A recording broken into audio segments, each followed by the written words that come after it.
Episode 28. This is the Dandin and RJ Machismo podcast. This is Dandin.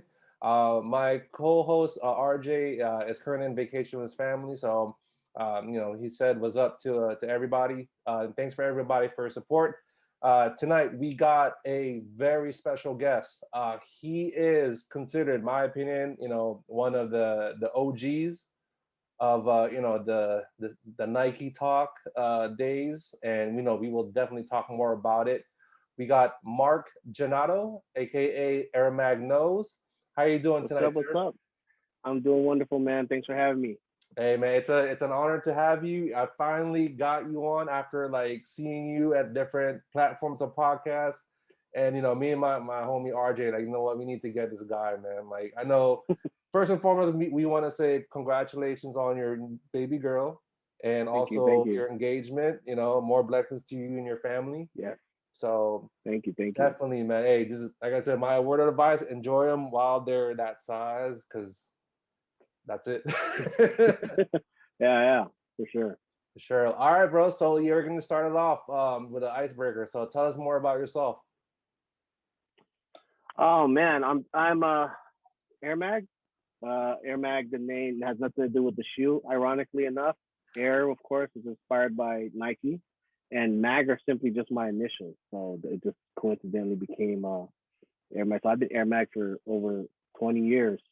On from since AOL Instant Messenger. That was my name back then, and then of course on Nike Talk and to modern day. But yeah, I'm just a person just like you who just had a passion for sneakers before it was popular. When people looked at me crazy for having more than one pair of shoes in the school year. And just thankful to have grown up in a time to where got to see the sneaker culture in its very earliest to watch it grow and blossom on the internet and to where it is this day. And I'm just thankful to say, kind of like seeing your favorite player from rookie to the end of their career. I'm just glad I've been able to been around and in the culture to be able to see it all. Yeah, man. I'm glad that we were able to. Not yet. You're not gonna hang your number at the Raptors yet. You know what I'm saying? So Yeah, you're still playing this game called life like everybody else. yeah, And yeah. now you're gonna be, you are a father and a husband soon to be. So just keep doing your thing, bro. Much love and respect with that. So your initials MAG. That's how you got Hmm. the name Airmag. Exactly. Yep. When we were just coming up with even emails, it was like people would just be like, their first name and then whatever number Yahoo generated for you. It'd be like Mark675 at yahoo.com. And I'm like, I don't want no crazy. I wanted to find something that was easy. I didn't want to be that person that's like MA underscore capitalized. No, I wanted Uh, my email to be like, here, it's going to be this at Gmail or at Yahoo or whatever it was. So I was like, really, try to find something that wasn't going to be corny, like hot Pinoy boy at Yahoo or something like that. Like a lot of people had back then. You know what I mean? So I mhm. needed something that was going to have longevity. And yeah, so I came up with Air Mag. So when people call you Air Mag, like how do you react to that? Like I know what people call. I guess it's hard nowadays to put a name, a screen name with a face. So like, can you explain like how did you react when people call? Oh, are you're Air Mag knows, right? Or Air Mag? How did you react towards that interaction? You know what? Ironically, the first time I started hearing that were at Nike Talk Summit. Because Mm, on Nike Talk, when we would go out, we just knew each other's avatars. A lot of people don't, even to this day, people really don't put their face on Nike Talk. You get roasted. You know what I mean? So it wasn't a thing. So when you go to Summit, you go show up and start going, oh, so who are you? Who are you? And it's just, oh, I'm Mag, I'm Air Mag. Oh, dope, I've seen you on X, Y, and Z. And so that's where, you know, from Summit, because there was a purpose, yeah, it wasn't awkward. It's not like someone ran up on me at the grocery store like, "Yo, Air Mag, what up?" That would be weird. not No, yet. Not yet. yeah. Yeah. So, I mean, I've had some scenarios like that, but I haven't like not Yeah, it's not. It wasn't. So it was always appropriate whenever Okay. someone had I had introduced myself, or someone had came up to me and said, "What's So, up?" And so you'd be like, "Hi, my name is Mark, but you can call me Airmag, or I'm another." yeah, nah. And even now, people just call me Mag. You know what I mean? Like friends will text me, "Yo, Mag," and ask me a question or whatnot. So, but that's where the name came from. That's crazy. Well, that's good. I mean, I remember you even made a shirt too. I remember when I guess like during that time where it was like the nose, right? Like Bo nose or Pac-Man nose. I saw Yeah, you had a blue joint that says AirmagKnows, which is like yeah. super dope. I have a few of those. So when they had that nose campaign, Nike Santa Monica had an ID station, and so I would go over there every couple of weeks and make a shirt. It was like $35, and I was like, it was a dry fit. I'd work out in it, so I made a boatload of things. Hell yeah. Yeah, yeah. Damn. Yeah, man, I need to do this shit too, like this with the Nike band thing, before the before the Apple Watch, you know what I'm saying? You went hard on that stuff, man. Throwing up I the was like swoosh. this. Yeah, yeah, yeah, yeah. I thought it was Yeah, like because this. no, Yeah. ironically, it was. I actually learned that from Nike, the Nike staff at the Grove. Mhm. And so one time I did an age walk with Nike at that time, and I remember at the end they all took like a group photo, and somebody in the crowd was like, "Yo, throw." One of the employees like throw up your swoosh, and the entire staff knew what that was. So that was a store thing. Yeah, yeah, So yeah. they did this whole thing where they threw up their swoosh, Oh, okay. and I'm like, "Oh, that's pretty cool." And then a year or two later, when the field band came out, and I'm like, "How am I gonna?" Some of the older pictures, I'm doing it like this or this, and after a while, I'm like, "Oh shit, I'll just throw up the swoosh. It goes with it," and that's where that came from. There Yeah, you but I go. credit Nike as the Grove for that Hey, camp, that's the gang dope, man. sign. I know, But gang that's where that sign. came from. I ran Gang sign, 5 miles, bro. 5 miles. Look yeah. at my screenshot. That was dope, Yeah, bro. That was yeah. dope. Shout out to the fuel band. I know, rest in peace. That was a cool device. Yeah, it All was right, so dope. next It was question dope. for you, Mark. So how did you get into sneakers, and what are your favorite pairs? Ooh, got into sneakers. I mean, in the '90s, watching basketball. You know what I mean? Watching basketball games. Growing up, uh, being Filipino, our Asian parents didn't want to spend money on shoes like that. We beat them up, and I got it. So I wore Payless for the longest time, and then and it wasn't. I didn't get quote unquote name brand shoes until my feet stopped growing. You know what I mean? And and even then, it was like Shelto, Adidas, Cortezes, you know, whatever. But I started when it was just seeing the fascination. Mike, what is he wearing? Seeing the commercials, and those are just like way out of bounds and price range at that time. So it was just more or less. Mike was a big influence with that, of course. You know what I mean? Of just wanting to be like, okay, if I can't buy the shoes, then I'm gonna wear my shorts a little bit baggy, or whatever the case may be. Wear black socks because you saw the Fat Five do it. You know what I mean? If you can't afford to do the thing, just you could. I can buy black socks. I can afford that. So um, and it was it always intrigued me. I was very intrigued by um, Shaq's first Reebok shoe. I remember seeing the home colorway, the white black with the blue. I was very fascinated with that, um, kind of that shimmery blue. It was really nice blue. I didn't get those, but then when MJ came out with the 11s, the shimmery blue already like caught my eye on the screen in '92. And when I saw the patent, I was like, "What is that? Like that's some spaceship stuff." You know what I mean? And so that's what really got me on. Okay, this is not. I'm just gonna admire this now. I'm gonna go for that. Like that was crazy. Like I never seen nobody with something like that. And so it, I was always interested in sneakers, but it was the Concord 11 that made me like, okay, this is something different. I need to go for that. Yeah, I think it's just that the eye catchers is the patent leather, right?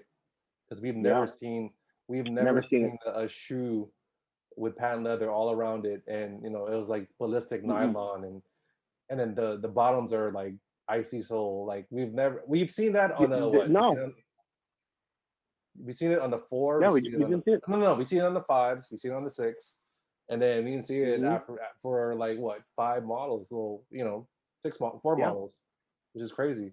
And if you So look at all the basketball shoes, not even just MJ, but just across the board, all brands, predominantly leather shoes. Mm-hmm.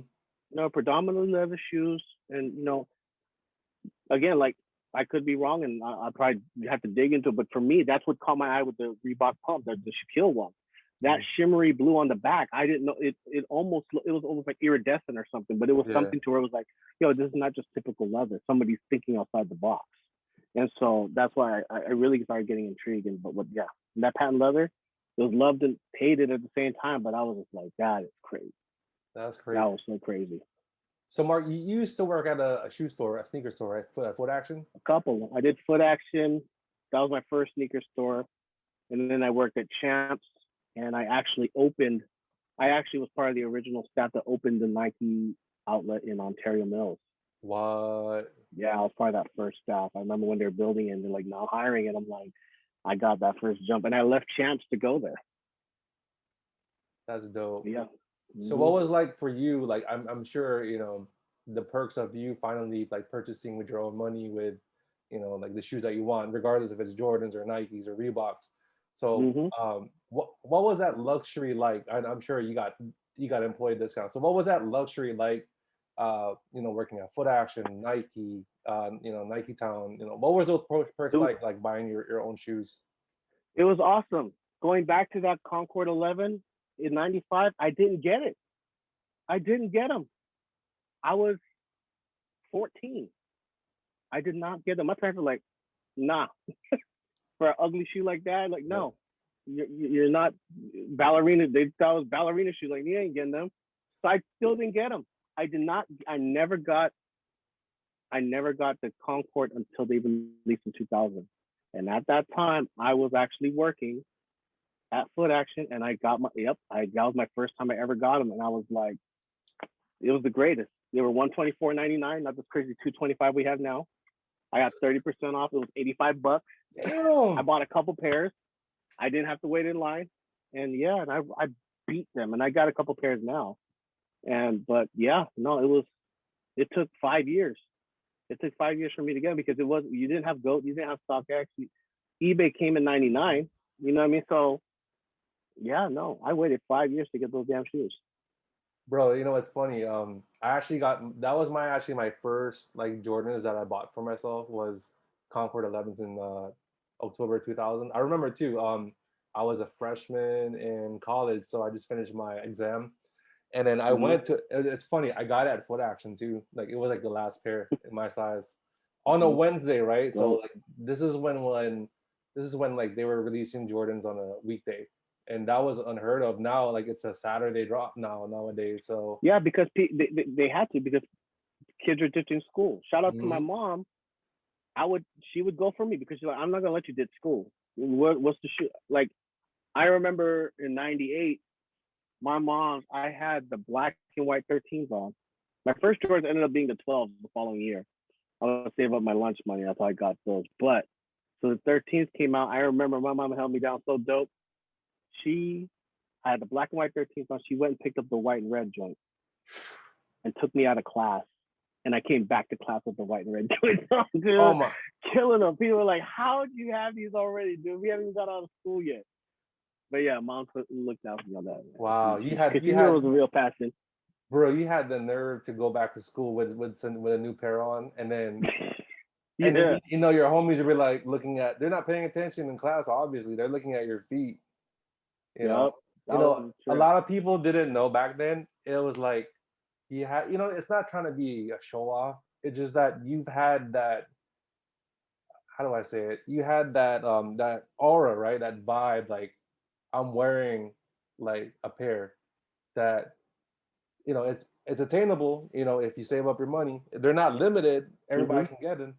But I guess it's just how you wear them. It's just how your surroundings. Like if you're with your homies, like high school, college, as an example. I think those were like the neck breakers. You know what I mean? Like, yeah, absolutely. And it's funny that you say that, neck breaker, because people don't say that no more. Nope. Because the thing is, when you used to break necks, it was because you had that Jordan out, sold out, or whatever the case may be.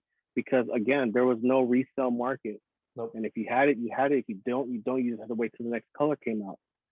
And the neck breaker thing, it was dope because you broke someone's neck, and it wasn't even on some flossing shit. It was, oh shit, there's somebody else that's like minded. Mm-hmm.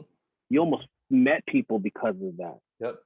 You know what I mean? You could go up to somebody like, oh, where'd you get those? And then that Mm-hmm. turns into a conversation. You exchange numbers, and now you gotta, yo, they got your size over here, and then Yep. you know what I mean? So that was a very organic networking. Mm-hmm. Like now people are too prideful to fucking give it up and be Yeah. like, oh, you know, I ain't gonna look like, Yeah. no, he ain't gonna break my neck. You know what I mean? And Mm-hmm. that wasn't a negative thing. People No. take it negative now, but that wasn't a negative thing. That was a way to bring people together because the normal person wouldn't care. But if Yep. you broke someone's neck, that means someone knew what you were wearing. Mm-hmm. Like they had taste. They were in the culture. Yeah. You know what I mean? Yeah. So that was a dope thing. Breaking necks back in the day. Yeah. And it's not, people for people's terms, it's not like a violent thing, like you're trying to kill somebody. It's just like basically Ah, you're all the someone you attention walk is by on and your feet. someone's just like, You're you looking know what I mean? down You see like, yeah. yeah, you walk past somebody, it's just like you look at a pretty girl. You're like, Mm-hmm. woo, but you're not looking at a girl. You're like, yo, my man Yep. got some ill kick. Where'd he go? I've never Mm-hmm. seen that car. You know what I mean? So it was a dope thing. Yeah, definitely. Yeah, we miss those days, right? Just like high school, just trying to you line up your outfit the night before. You know what I mean? Like It was like the first day of school you every got day. your shirt like ironed out, your jeans. You know what I'm saying? Yep. Like you got your shoes in front of your bed. You're unlaced. You're ready for them. So shout out to the good days, man. So Yeah, man. shout out to the good days. So next question for you. This is a good one. So back on June of 2005, you were one of the 72 individuals that won the raffle for the Air Jordan Undefeated Jordan Force in LA, an undefeated LA. So explain to us what happened on that day, and do you still have your pair? So okay, so that was crazy. So the way it worked back then, of course, everybody wanted, and of course, we all first saw the shoes and heard about the shoes on Nike Talk. There was no social media. There was no commercial for it. It was just like if you knew, you knew, and that's why we went to Nike Talk was to get inside information like that. And Nike Talk or not Nike Talk, Undefeated, Union, and forgot who the other company. There was another company about Foot Patrol or somebody, but they had created a shirt that had the lower portion was the Yeah. crowd, like at the dunk contest, and there was MJ's legs coming up. And so ultimately, you just had to buy a shirt. The shirt was $50, and each shirt came with a raffle ticket. And if you got it, that's and then you just drop it in the little box, and they gave out a certain number of pairs to the New York Union, and Undefeated had theirs, and then even somewhere again I forgot what the last company that was involved, but then they had some overseas. So um yeah, I just bought one shirt.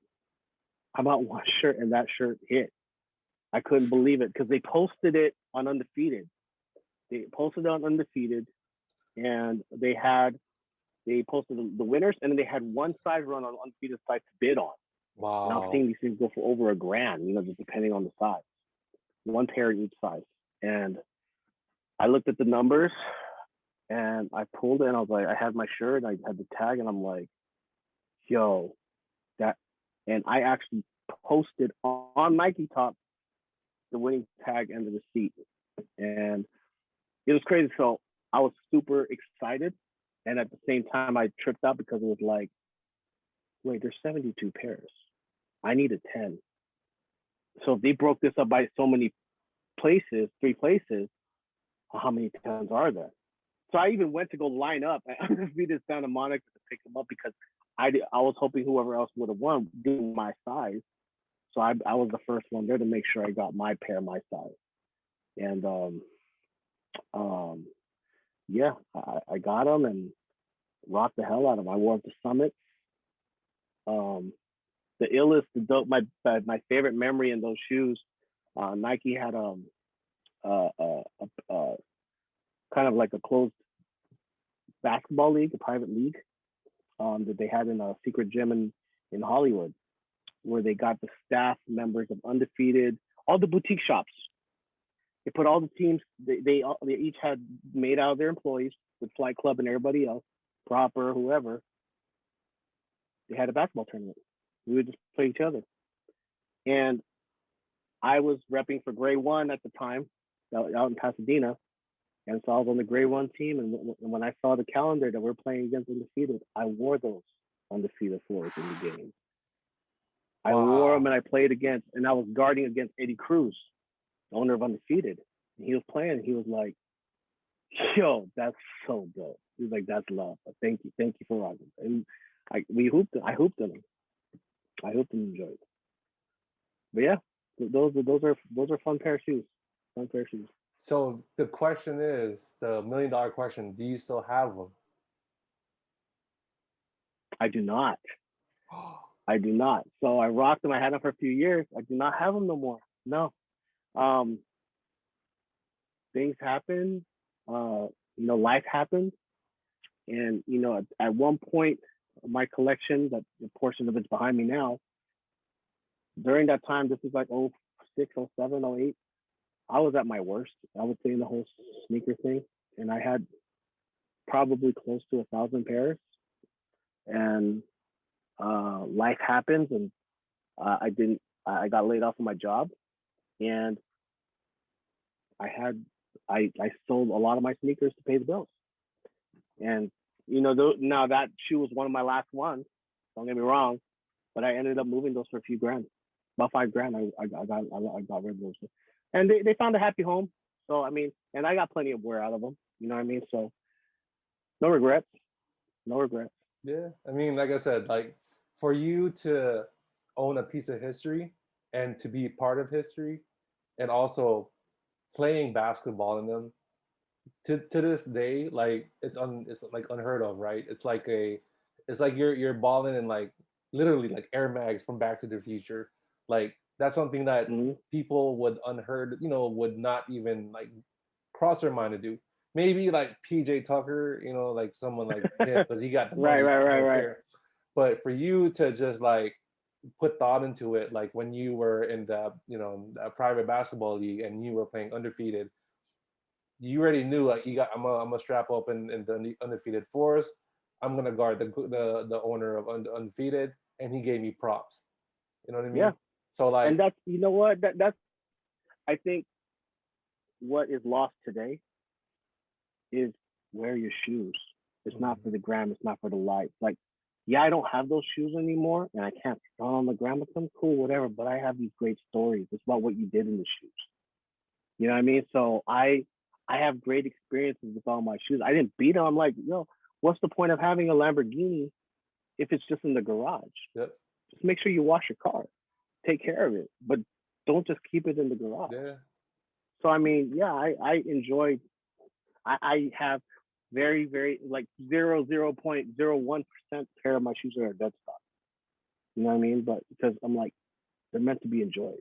I've had so many of my friends over the years had their places broken into, lost their shoes burned in a fire, you name it. And I'm like, damn, dude, you had them and you couldn't even enjoy them because you were too worried about keeping them dead stock. For what? You know what I mean? So yeah, they're gone, but I enjoy them. I enjoyed the hell out of those damn shoes. man, that's facts. That's facts, man. That's a great moment, man. I remember like also it's like sidebar too. I know what Jordan 4 is one of your favorite models, right? Mm-hmm. So I remember like you had the 99 pair, you had the white cement, you had the black cement, Mm-hmm. and I remember I was like, I was friends with you. Like I guess we didn't know each other back then, but like, we had like mutual friends through Nike Talk. Mm-hmm. So I've always like stumbled like the general page or the SoCal page. So I would remember seeing you like where rock your pairs, right, like you always say, and then I guess it just crumbled, a few years later, and that broke your heart. And when the recent retros, what, the 2018 or 2017 pair, Yep. I 16 and remember, 18, yeah. yeah, I remember you bought like three yeah, Yeah, two or three yeah, they're pairs. behind me right now. Yeah. Yeah, and your fiance Fab was just like rolling her eyes, and you're like, oh my god, like he bought three pairs, because you know what I mean. Like she knew the backstory, but she didn't, only you would know how much they mean to you. You know what I mean? That's why, Yeah, like, yeah, I was like, man, I know how this guy feels because he finally got his shoes back that he can wear again. yeah. Those black and those specifically like the black and red the 994s. Actually, those are still intact. I was wearing my white cement 99s at work, and it was in the office building at that time, and I felt like I just stepped on a pair of gum, on some gum. I'm like, oh shit. And I looked on my feet and I'm like, there's no gum. And I'm like, oh crap, I know what that means. Like that was the first time I felt that. I'm like, yo, Yeah, this has to be, this is what it is. This is about, and sure enough, and I'm like, oh my God, thankfully I had a pair of like gym shoes in the car and I switched them out. But you know what I mean? I'm like, I had this shoe in 99. I'm like, I had like with the black and reds, I had to wait almost 20 years to be able to wear them again. yeah, You know what I mean? Yeah, I wore them joints for like 2 months straight when they came out. I was so bro. happy, man. Like I Love said, those shoes. man, we're homies now. You know what I mean? We're good homies now. Like I Yeah. was just like when I was saying like, yeah, I'm gonna watch Mark's like stories, and then like, yeah, he wearing this thing is like nonstop, bro. Like he's going to the beach in them. He's wearing the rain. Yeah. That's how you wear your shoes, man. So much props to Got you. to. Thank All you. right. Thank you. So next question for you, Mark. It's all Nike. This is all Nike talk related. So in 2012, Complex Magazine, there was an article that you are one of the 30 most influential talkers of all time. Yeah. So what did you think of that article that they wrote about you, and what was Nike Talk like during its highest peak? It was dope. I was honored when they reached out to me for that. You know what I mean? Because Nike Talk was such a big part of my life. A lot of who I am and the people I met and a lot of my influences was from Nike Talk. So just for them to even reach out to me, and there's so many thousands of members, tens of thousands of members on Nike Talk, like that was dope for them to even reach out to me like that. Um, and yeah, it was awesome to be a part of it. I was thinking, and I'm like, and to be honest, there's only 30 they can pick. I didn't even have to be on that list. I wouldn't even been mad if I was on. There's so many other Nike talkers that could have been on that. And so I'm not even, it was great that I'm on there, but if I wasn't, that's fine too. And Nike Talk, I think it was it was I think the best time was, from 2000, 2001 till I want to say, yeah, the best run was from then till about maybe 07, 08. I think that's what it was. I think once social media started to take over and people spent more attention on that, I think, and then the combination of social media at that time, it would have been MySpace, Friendster, Facebook at that time. Um, it just the information wasn't always on Nike Talk anymore. When people, as time went on, they started to see the money that was involved in reselling. A lot of the information wasn't being told anymore. Mm-hmm. People were just keeping it to themselves, and so that was the beauty of Nike Talk. Was pre-social media. Was It was a place that like-minded people in the culture can come together. The tastemakers, the shakers and movers can talk, share ideas that would influence Nike. Like we were the ones that were influencing what Nike was doing. You know what I mean? I've had friends that worked at Nike and they would straight up on more than one occasion, they're like, yeah, we have somebody on our team and their job is to comb through Nike, to see what's going on. Yeah. So we were like, Nike Talk for a time was literally like a free focus group for Nike and other brands.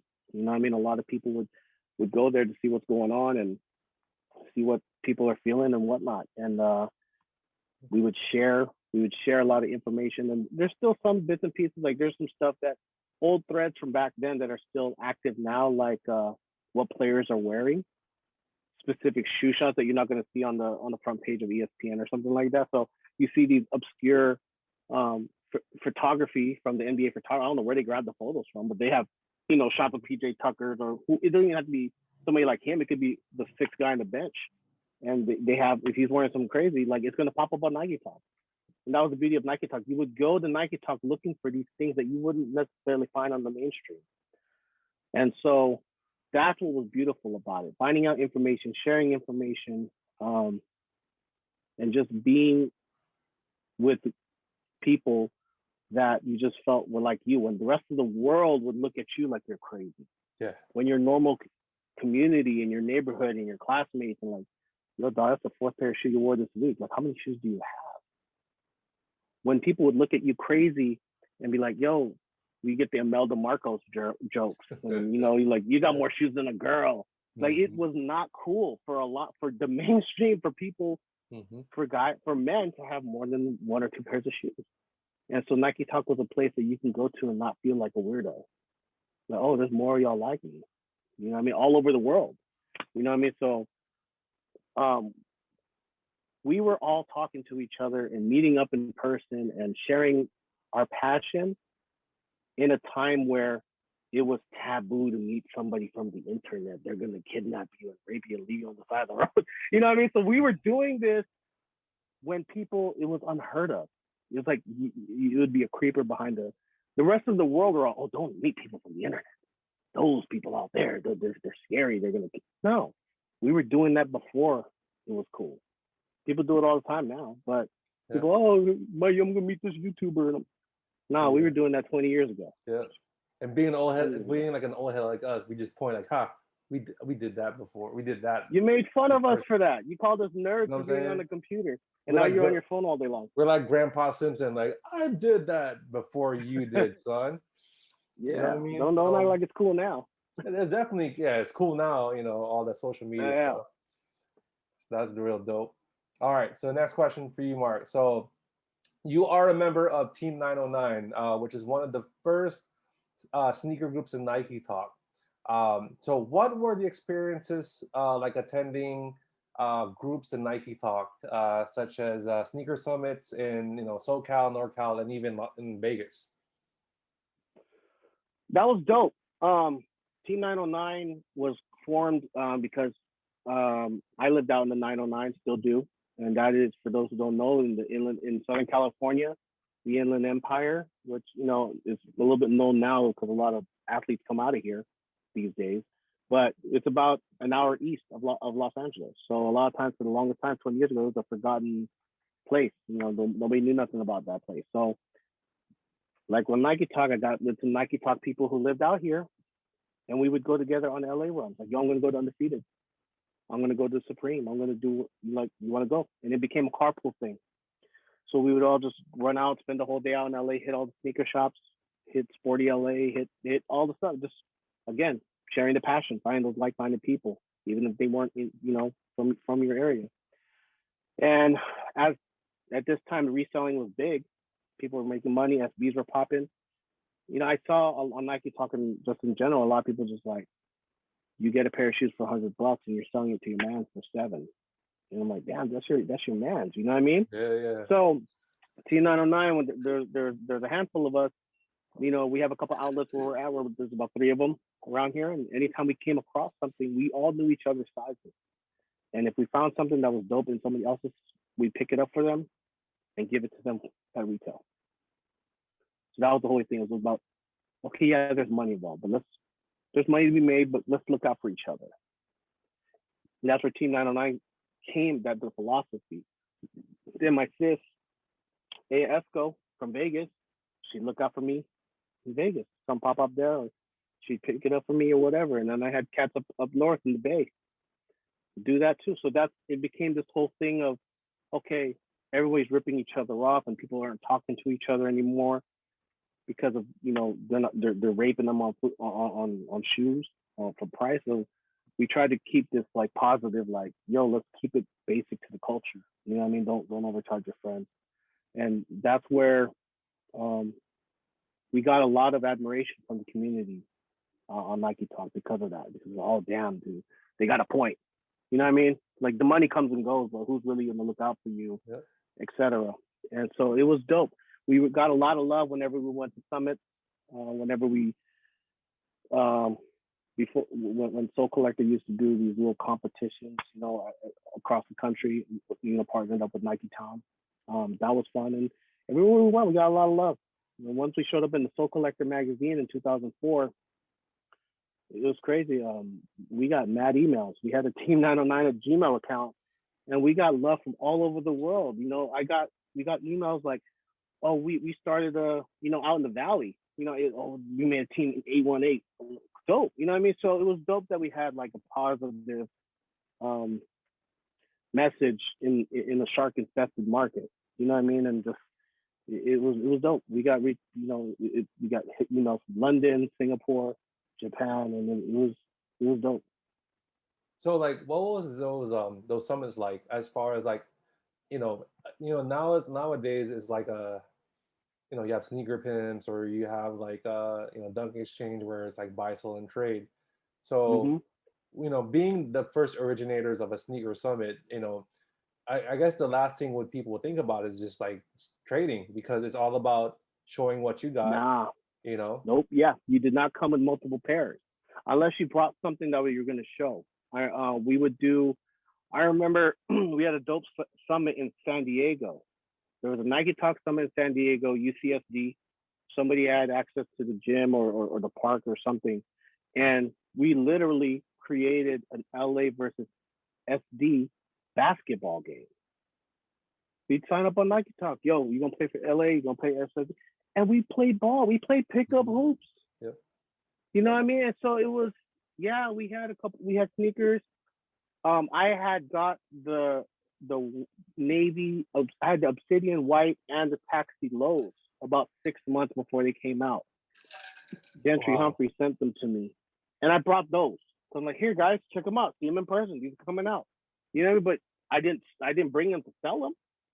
I brought so other Nike talkers can see something that's coming out, like a sample. You know what I mean? So it wasn't about showing off. It was about the culture. It was about sharing the common passion. And it's like, okay, we all like shoes. Okay, well, do you just look the part or can you hoop? You know what I mean? So Yep. Yep. a lot of the times, it was a lot of the summits were just straight up hanging out, Yeah. going to a restaurant. We had a summit, like at amusement park, like a golf and stuff. You know what I mean? It was just really just about hanging out. And a lot of time, most of the times, more often than not, it was usually at a basketball court where summits would start, and then we go eat somewhere afterwards. Man, yeah, because it's funny. Where we had like geographical regions, right? It was just general form before they did like, like southeast, southwest, Yep. SoCal, Mhm. DMV. They even did Philippines because shout out to Jojo, Kuya Jojo. Yep. You know what I mean? Like he was one of the founders that did that stuff too. So it was unheard of that it was everything was just in general page, right? So they wanted to just format Mhm. everything much more cleaner, so that way everything can be filtered to depending on where you live. So I got to give props to you guys because I'm from the DMV. You guys and New York and the Mhm. Midwest, everybody started the summit, and part Mhm. of the summit too. We want to make it fun. From what we did in the DMV, what we did was we actually went to an outlet mall there and we rolled up. Okay, here, this is the meetup spot. We're gonna meet up at the food court, and then just introduce yourself. You know what I mean? Yep. Yep. You knew the minute that they were walking in. Oh, he's a Nike talker. He's a Nike talker. Yeah, You you can could. just tell. Yeah. Oh yeah, he's Yeah, you wearing. could tell. Yeah, my brother, my homie Kevin, he wore he broke my neck. It was a neck breaker. He wore he wore a game used the Royal Penny Hardaway jersey with the pinstripe with Yeah. with the 97 foams. And he just got a brand new Corolla too. He drove that bad boy all the way up, like 2 hours away from where he was living. Yep.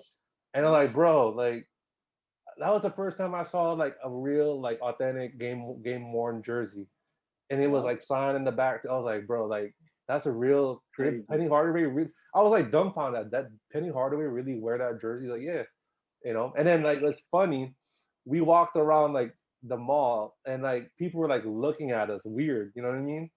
Who are Like, these guys? who What are these gang is guys? this? Are these people thought like we were like celebrities or we were like athletes because like we were wearing baggy jerseys and all these like dope fits. So we would Some go posse. every time we go to a jersey store or a hat store or like Foot Locker, we would get stopped and looked at and we're like, the hell you guys doing here? we're just chilling, man. Just looking what you got. Yeah, sizing, like trying to buy this pair. You know what I'm saying?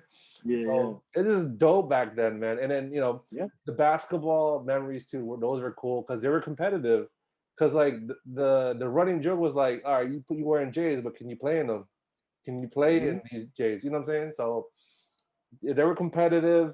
I always love seeing like photos from like the post summits, because like it's just like all love, man. Like there Mm-hmm. was no remorse. Everybody was very cohesive and everybody was very supportive. So much prop to you guys in SoCal. You guys, I think, in my opinion, you guys did it right. No offense to like the other regions. New York did it great too. We did Yeah. it pretty good, but you guys really took it to another level because you guys stemmed from just Team 909 to just like having 818 or 323 or 310. Mm-hmm. You know what I mean? So much Yep. props to you guys, man. All right, man. So next question for you. With sneakers being such, becoming more difficult to obtain because of the supply and demand and Mm. limited supply. So what's your opinion now on today's sneaker culture?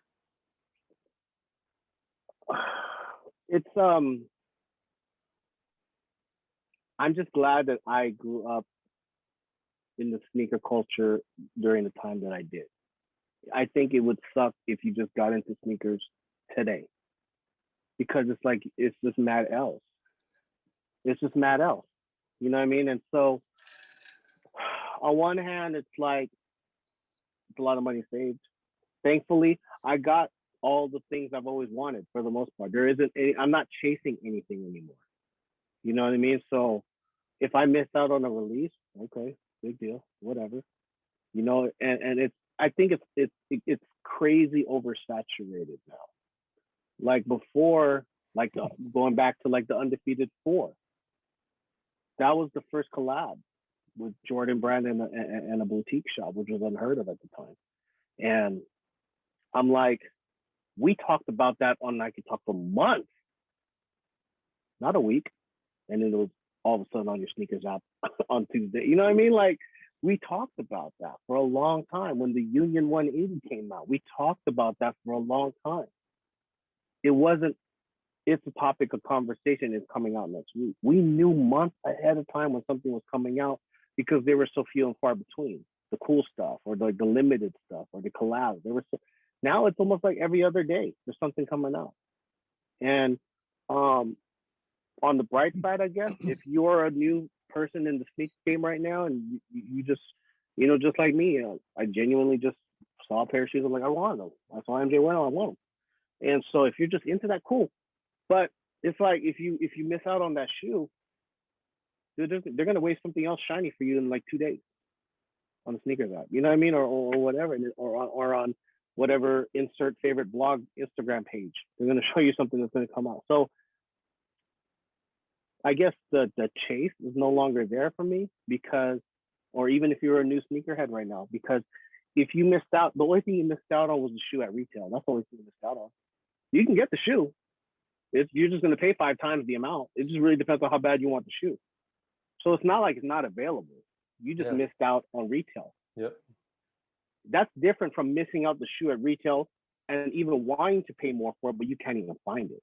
That's a difference. That's what we had to deal with. It wasn't even about not having it. I would have paid 3, 4, 5 times the amount for that Concord 11 that I waited 5 years for. You don't have to do that no more. It's instant.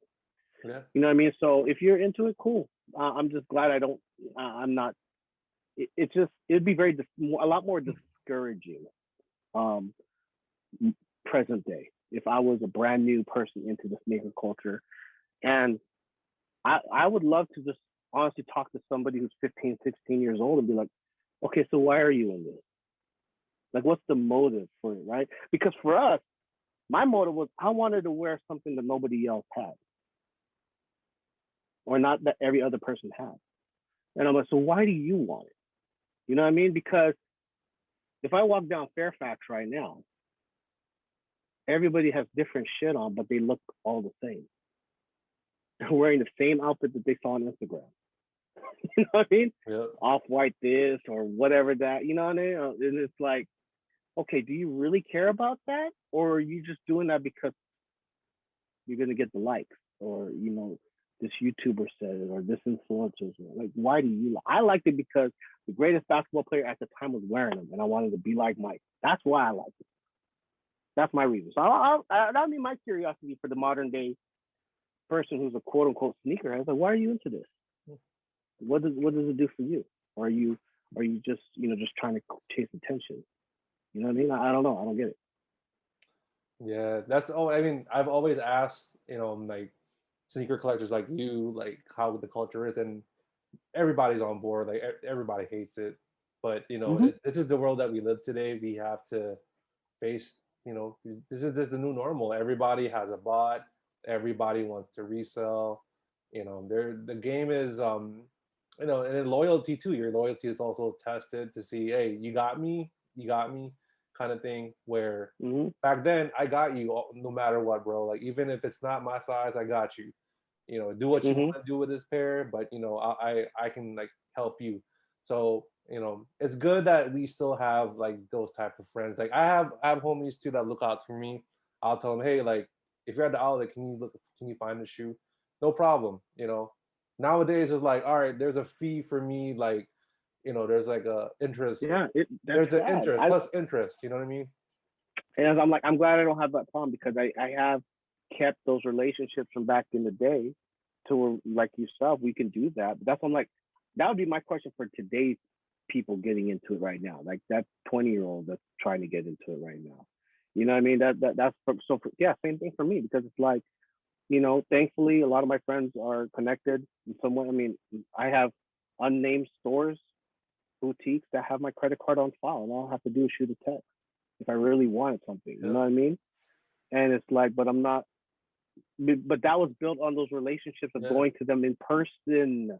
Mm-hmm. Years on now, going out to dinner, going out to lunch, Yeah. getting to know these people outside of work. You know what I mean? And it's not. Bots can't do that. Yeah. Yeah. Bots don't generate those those relationships, and so Yeah. it's just like, um, if I really want something great, and a lot, honestly, the beauty of it is a lot of the stuff that's coming out now that people don't care about. Case in point, I'm gonna pick something up real quick here. Yeah. Go ahead.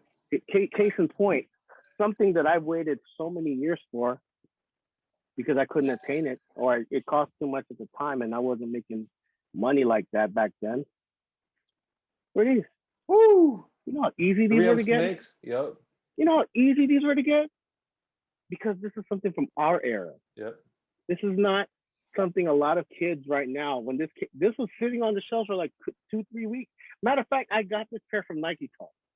I was in the Air Force One forum, and I forgot the dude's name. Polo Nike, I think. Like Yeah. Yeah. I know shout out that to dude. him. Yeah. He posted. I got an extra 10 if anyone wants it, and I hit him. I never met the dude. I sent him the money. He sent me the shoes. You know what I mean? And that's what Niketalk was all about. You know what I mean? He had them, and he was like, "Yo," I'm like, I've waited 20 some years for them joints. You know what I mean? Just about because it's like I couldn't get them at that time. Yeah. Code JP's, I got a handful of them, but I didn't get those. They're too much. And so, um,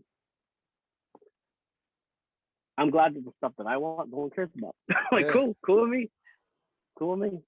Yeah. You know what? Like I almost pulled the trigger on them, but I still have my my Coca-Cola, Coca-Cola pair. So that was like my favorite Yeah, Air Force One. My those are like dope. I Yeah, love and those. they quick tried too. I was like I was trying to get a pair, but everybody got them. You know what I mean? Like It's funny you say that. I couldn't get them, and then the other Cocos popped up on at Complex Con, and it was done crazy. So I just made the ID. When the ID came, I just made my own pair. So that's and I rocked the dope. hell out of these. Yeah. That's dope. So it's again, I'm glad that the stuff that I'm into, no one cared about. Yep. That was an ID anybody could make those. So I Bro, got this like for like it's one wild, thirty. right? Everybody like the Air Max Triax came out like what a couple Mm-hmm. days ago. It's Yep. sold out. Like do people even we're not trying to pinpoint, you know, oh, did you live throughout 1991 when this track? We're not talking about that. It's just more like, No, not at why all. are you buying the shoe? Like what makes you like it aside is that everybody wants it or is limited. There, it's like there's no meaning to your reason why you're buying the shoe aside from like making money. You know what I mean? Which That's brings, you know what? sucks. I hear you on that. I hear you on that, and it's funny because I had a conversation in '06. Um, I went up to Portland. I'm sorry, '06, '07. I went up to Portland. I went to Nike campus, and I actually had a chance to sit and chat with Gentry Humphrey, who was head of Jordan Brand at the time. Me and him sparked up a friendship when we met during the Jordan 20, what was it? Jordan 18 Love Truck campaign. I met him there. He was at LA.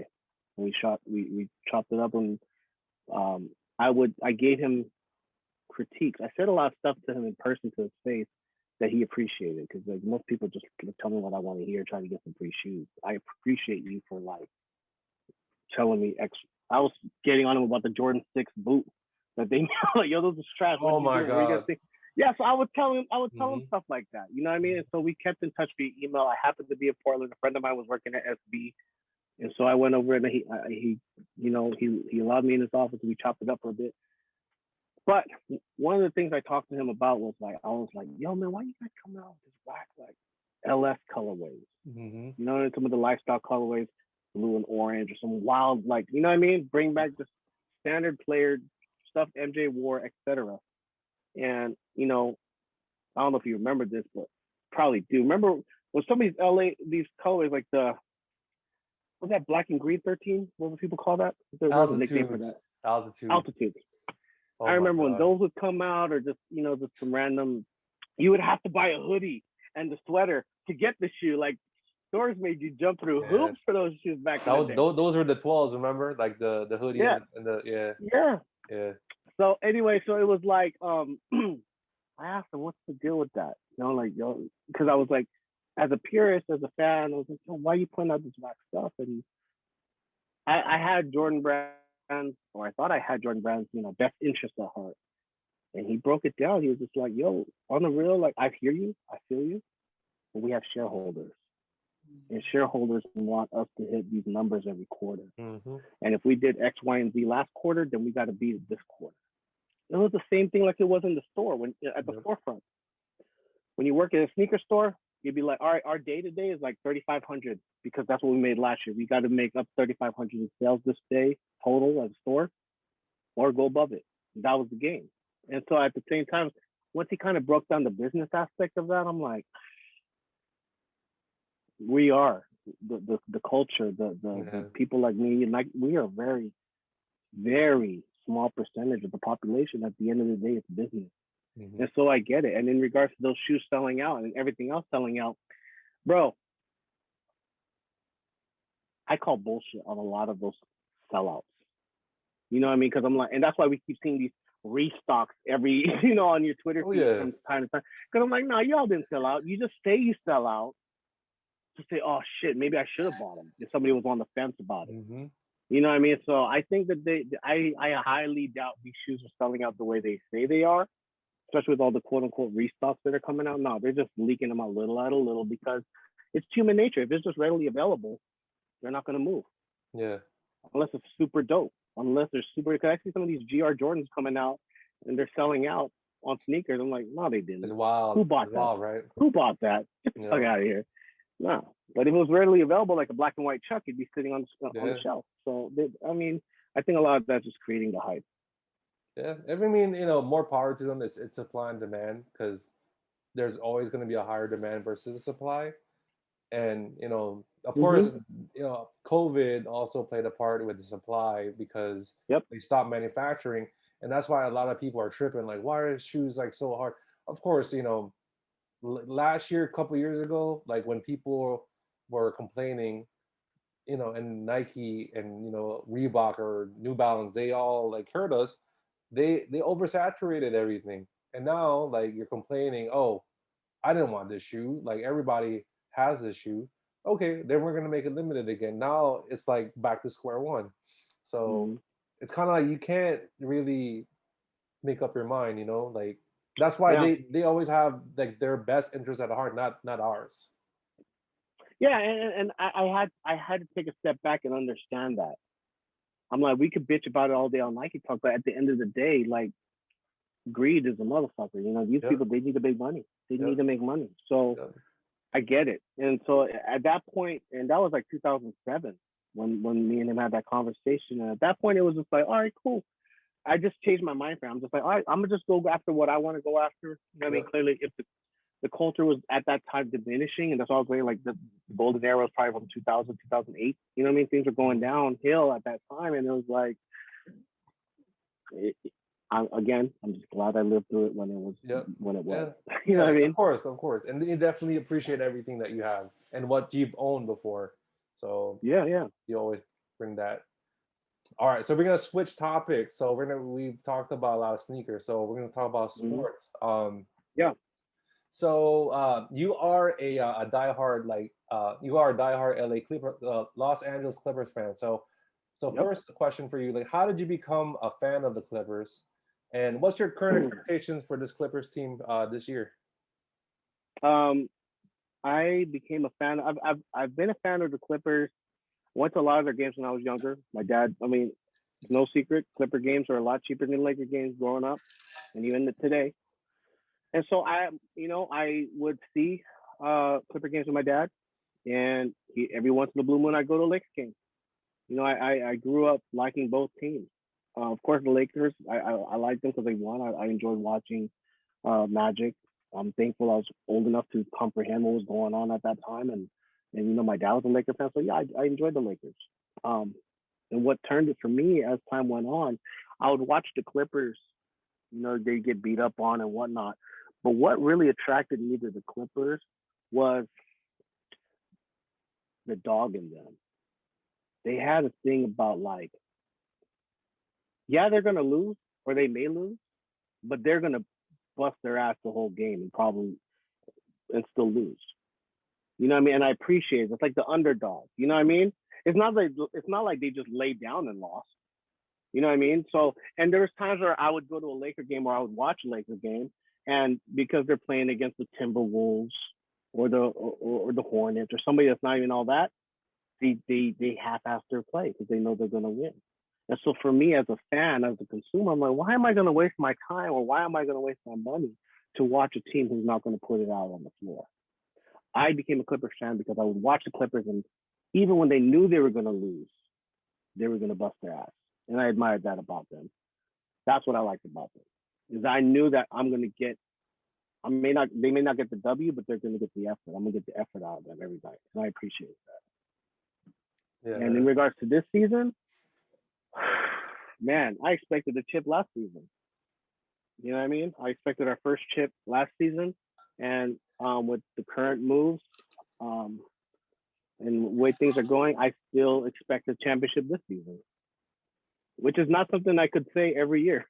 It wasn't always, championship or bust, but right now that's where we're at. yeah. So like I'm just trying to turn it back a little bit from you were saying that you were a fan of the Clippers from day one.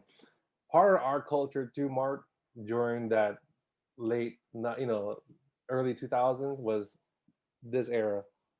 Yeah, You know, yeah, it was so cool seeing like someone your age.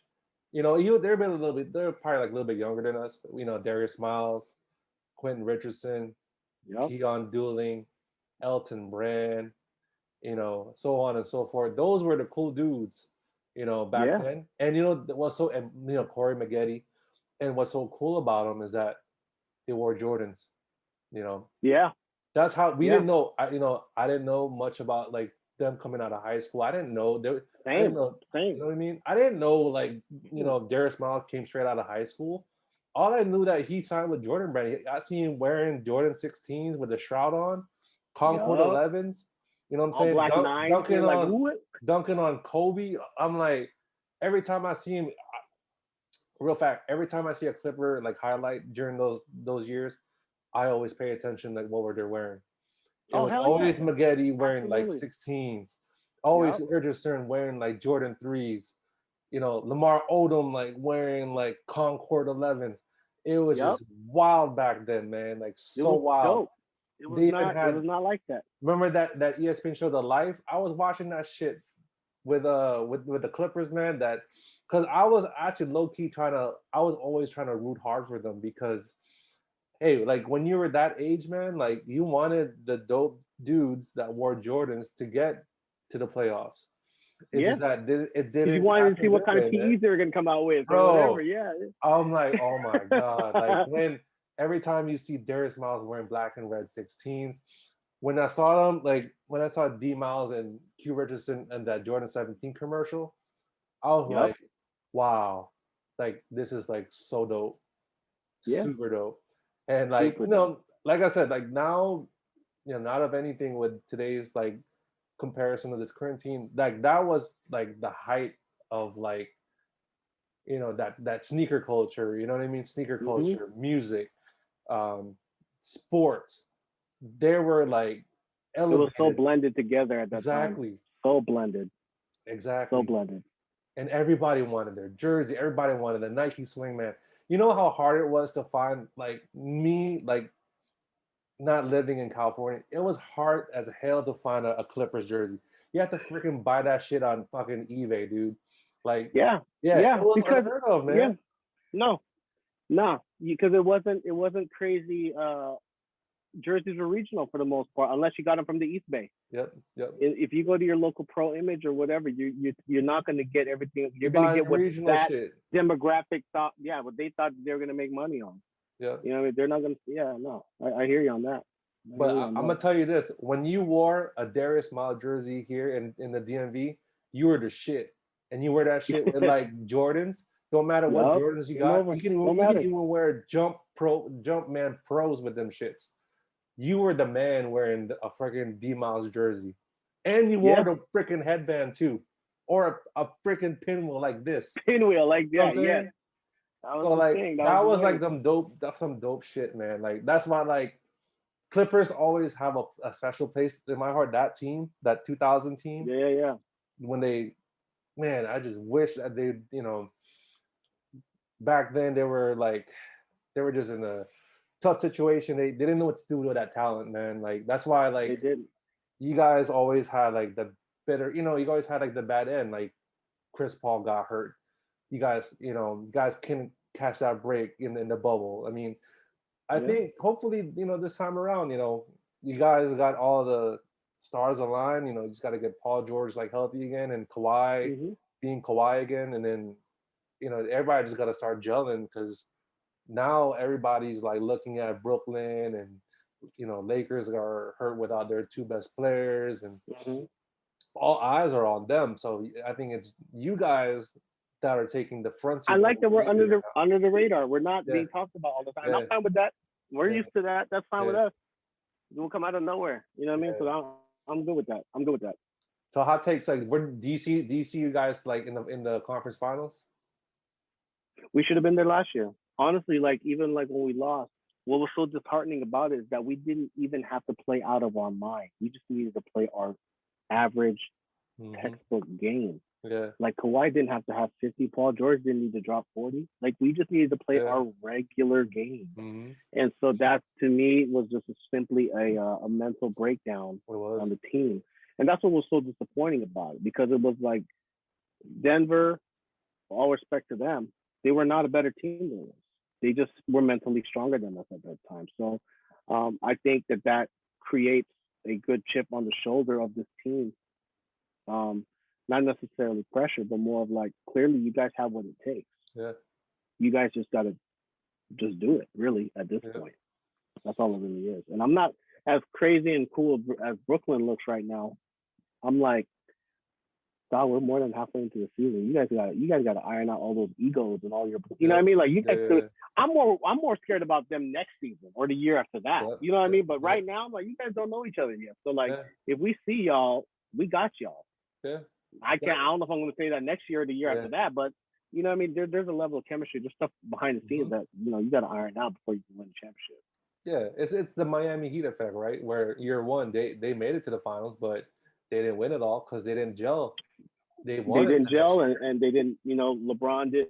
know what role he was going Hmm. to play, or he didn't want to step on D Wade's toes. So they had to iron those things out. Yep. Yep. You know what I mean? So yeah, because as dope as Dallas was, like what the Clippers just did this in the bubble, all Miami had to do was just play their game. Hmm. If they just played it the right way, they had the talent. It's not like they were overpowered.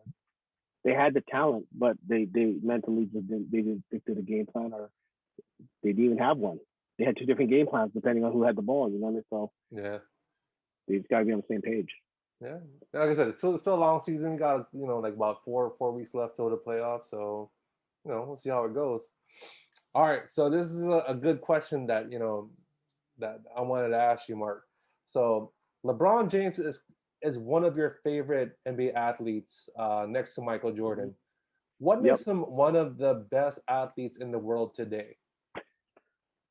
His entire story to me, it's everything.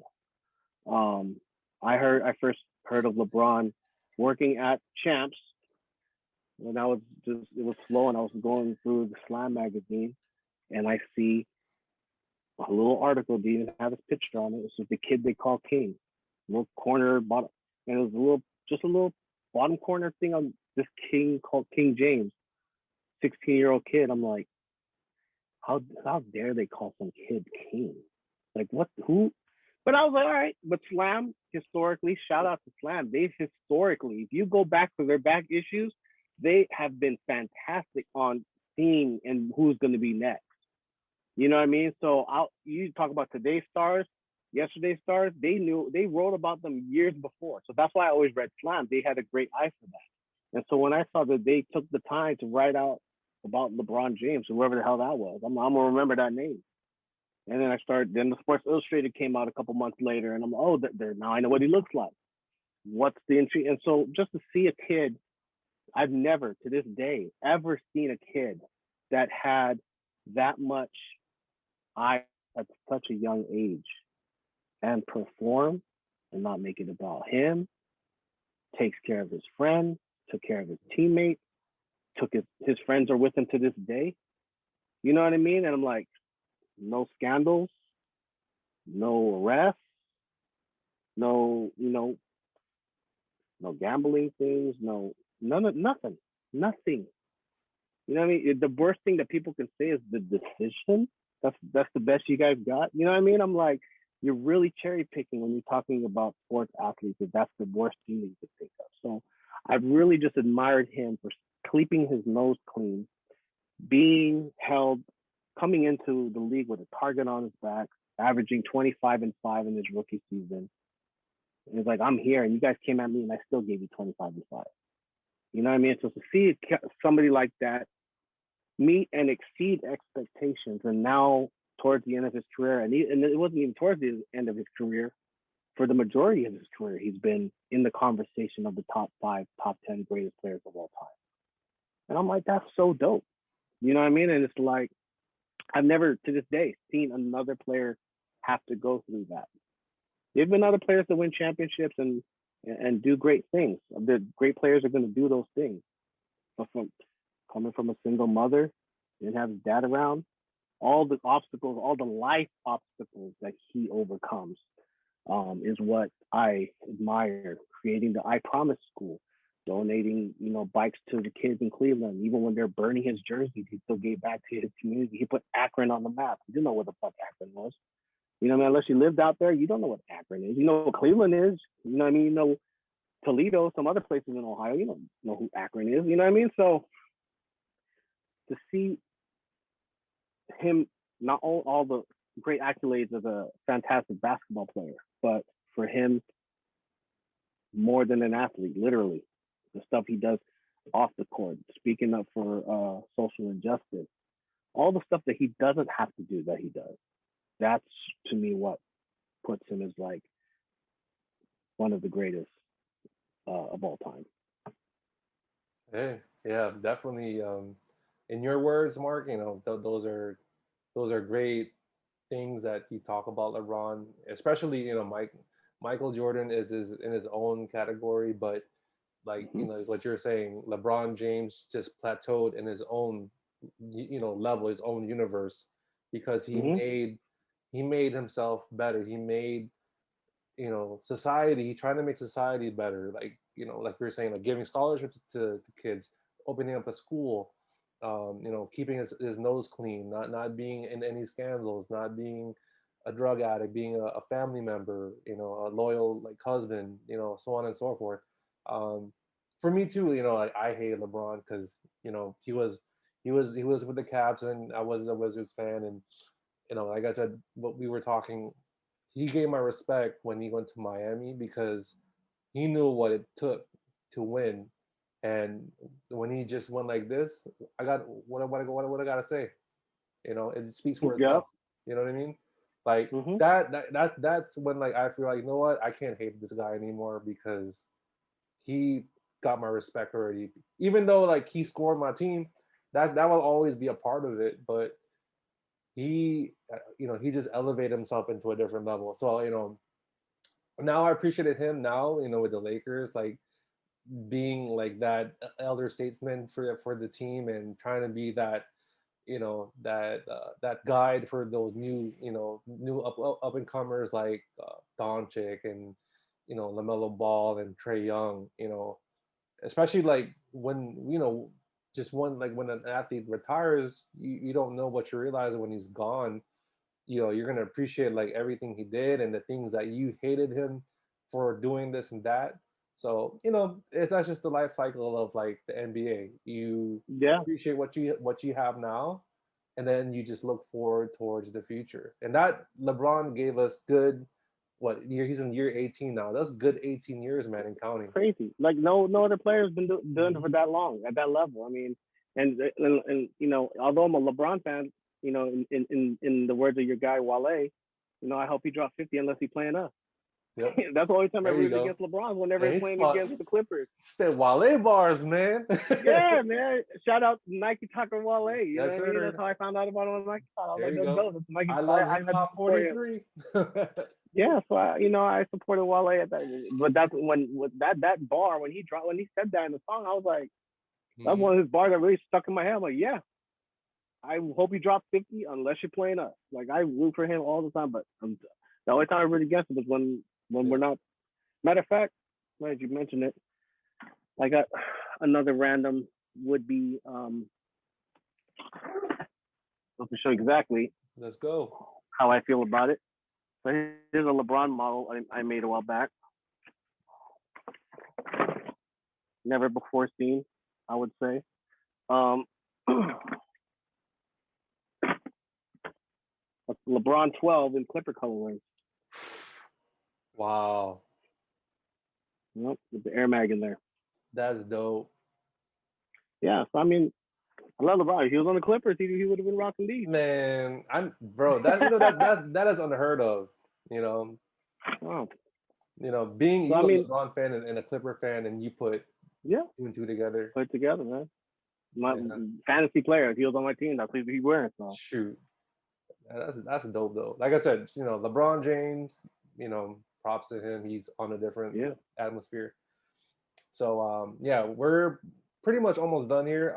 So switching sports with you, Mark. So you're also a loyal LA Dodgers fan who just yeah. won the World Series. So props to you guys.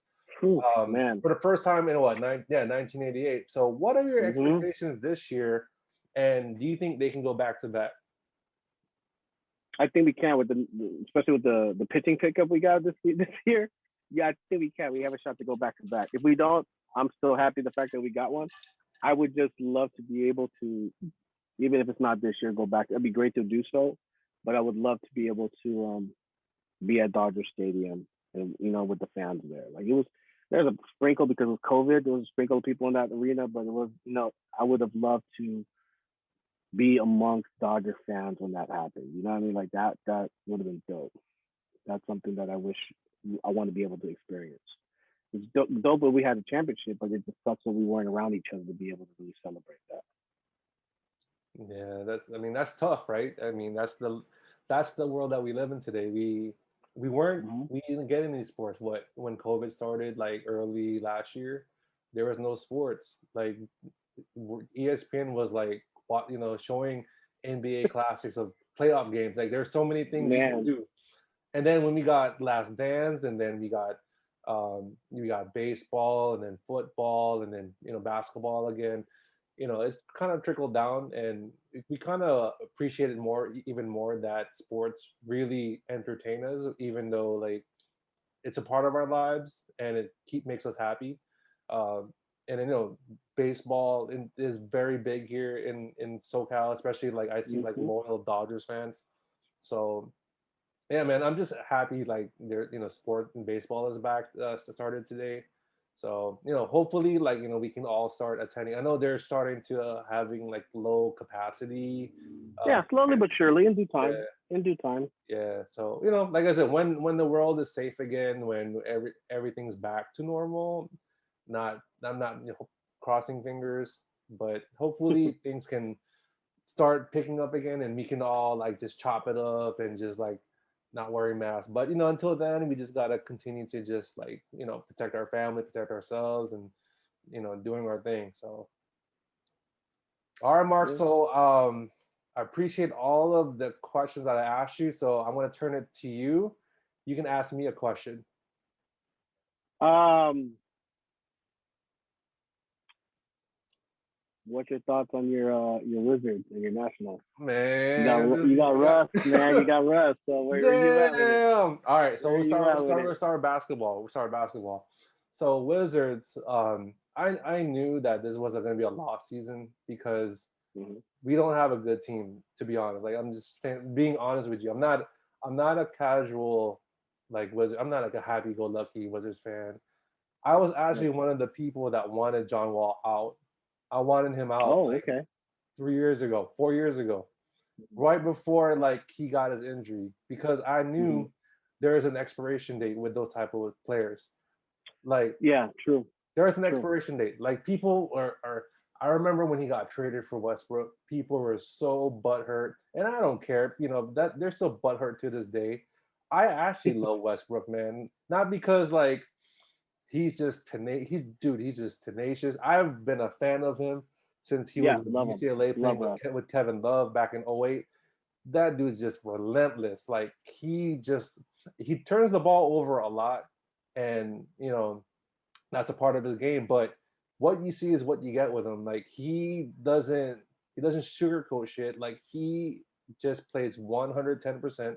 He gives everything that he got, and he just wants to make people better. Yeah. A lot of people think that he pads his stats because no one, dude, like there's no one else gonna rebound in that team. Like they don't have no bigs. We got no bigs that can rebound. He's Right. actually getting more rebounds than like the opposing bigs, and I don't get like why people are like so like, oh, he just padding his stats. Like the other night he had like a like 20, 15, 20. Like Hmm.